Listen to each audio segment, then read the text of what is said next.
Tojikistonda ham mutaxassis. Mehmonlar hujumda. Yaxshi hujum va gol, chiroyli gol tan olish kerak. Tojikiston terma jamoasi a'zolari darvozamizni juda chiroyli tarzda ishg'ol etishdi. Buni tan olish kerak.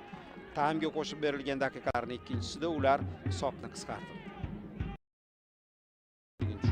Qarang, o'sha jarima maydonchasiga to'p yetkazib berilganda 3 ta futbolchisi himoyachilardan xoli joyda qolib ketgandi. E'tibor bering mana. Mana bu tarzda jarima maydonchasiga to'p boshirildi. Himoyachilarimiz to'pni qaytardi. Yopgan ekan.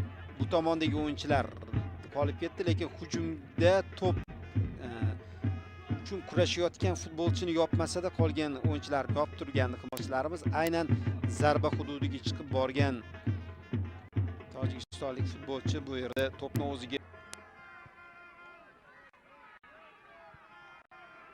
ehtiyot bo'lish kerak. Tojikistonda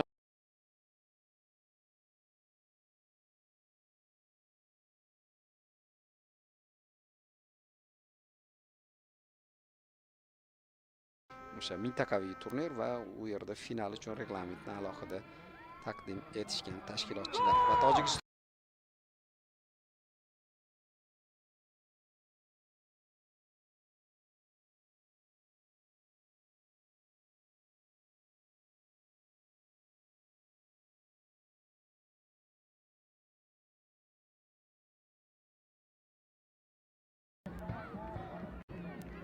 yo'l topib hisobni 3-3 ko'rinishiga keltirishyapti.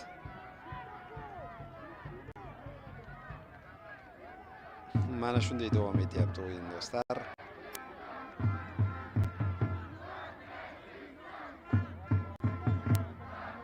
Vaziyatni ko'ramiz.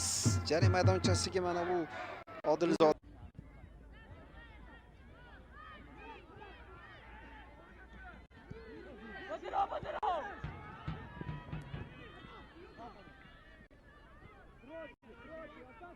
mehmonlar hujumda va gol urdi ular.